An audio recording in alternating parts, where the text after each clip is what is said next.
Hiya Five, Miss Ridges here. So we're going to be reading chapter 42 today. Hope you enjoy. Zero became strong enough to help dig the hole. When he finished, it was over 6 feet deep. He filled the bottom with rocks to help separate the water from the dirt. He was still the best hole digger around. "That's the last hole I will ever dig," he declared, throwing down the shovel. Stanley smiled. He wished it were true. But he knew they had no choice but to eventually return to Camp Green Lake. They couldn't live on onions forever. They had been completely around the Big Thumb. It was like a giant sundial. They followed the shade. They were able to see out in all directions. There was no place to go. The mountain was surrounded by desert. Zero stared at Big Thumb. "It must have a hole in it," he said, "filled with water. You think?" "Where else could the water be coming from?" Zero asked. "Water doesn't run uphill." Stanley bit into an onion. It didn't burn his eyes or nose, and in fact, he no longer noticed a particularly strong taste. He remembered when he had first carried Zero up the hill, how the air had smelt bitter. It was the smell of thousands and thousands of onions, growing and rotting and sprouting. Now he didn't smell a thing.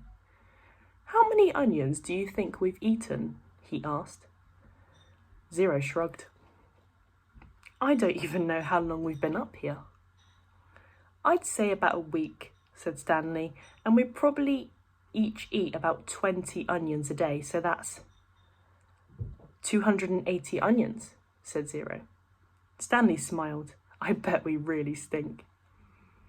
2 nights later, Stanley lay awake staring up at the star-filled sky. He was too happy to fall asleep. He knew he had no reason to be happy. He had heard or read somewhere that right before a person freezes to death, he suddenly feels nice and warm. He wondered if perhaps he was experiencing something like that. It occurred to him that he couldn't remember the last time he felt happiness. It wasn't just being sent to Camp Green Lake that had made his life miserable. Before that, he'd been unhappy at school, where he had no friends, and bullies like Derek June picked on him. No one liked him, and the truth was, he especially didn't like himself. He liked himself now. He wondered if he was delirious. He looked over at Zero sleeping near him. Zero's face was lit in the starlight, and there was a flower petal in front of his nose that moved back and forth as he breathed. It reminded Stanley of something out of a cartoon. Zero breathed in, and the petal was drawn up almost touching his nose. Zero breathed out, and the petal moved towards his chin. It stayed on Zero's face for an amazingly long time before fluttering off to the side. Stanley considered placing it back in the front of Zero's nose, but it wouldn't be the same. It seemed like Zero had lived at Camp Green Lake forever, but as Stanley thought about it now, he realised that Zero must have gotten there no more than a month or 2 before him. Zero was actually arrested a day later, but Stanley's trial kept getting delayed because of baseball. He remembered what Zero had said a few days before. If Zero had just kept those shoes, then neither of them would be here right now. As Stanley stared at the glittering night sky, he thought there were no place he'd rather be. He was glad Zero put the shoes on the park car. He was glad they fell from the overpass and hit him on the head.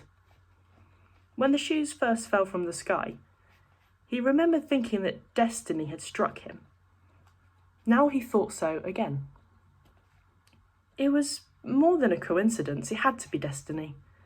Maybe they wouldn't have to return to Camp Green Lake, he thought. Maybe they could make it past the camp, then follow the dirt road back to civilization. They could fill the sack with onions and 3 jars of water. And he had his canteen as well. They could refill their jars in canteen at the camp, maybe sneak into the kitchen and get some food. He doubted any counsellors were still on guard. Everybody had to think they were dead. Buzzard food. It would mean living the rest of his life as a fugitive. The police would always be after him. At least he could call his parents and tell them he was still alive. But he couldn't go visit them, in case the police were watching the apartment.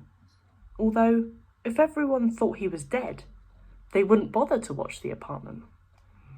He would have to somehow get a new identity. Now, I'm really thinking crazy, he thought. He wondered if a crazy person wonders if he's crazy.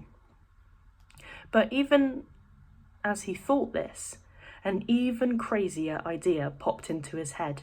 He knew it was too crazy even to consider. Still, if he was going to be a fugitive for the rest of his life, it would help to have some money, perhaps a treasure chest full of money. You're crazy, he told himself. Besides, just because he found a lipstick container with KB on it, that didn't mean there was treasure buried there. It was crazy. It was all part of his crazy feeling of happiness. Or maybe it was destiny. He reached over and shook Zero's arm. "Hey, Zero," he whispered. "Huh?" Zero muttered. "Zero, wake up." "What?" Zero raised up his head. "What is it?" "You want to dig one more hole?" Stanley asked him. Okay, so I hope you enjoyed that chapter. Next time we'll be reading chapter 43. Bye, you five.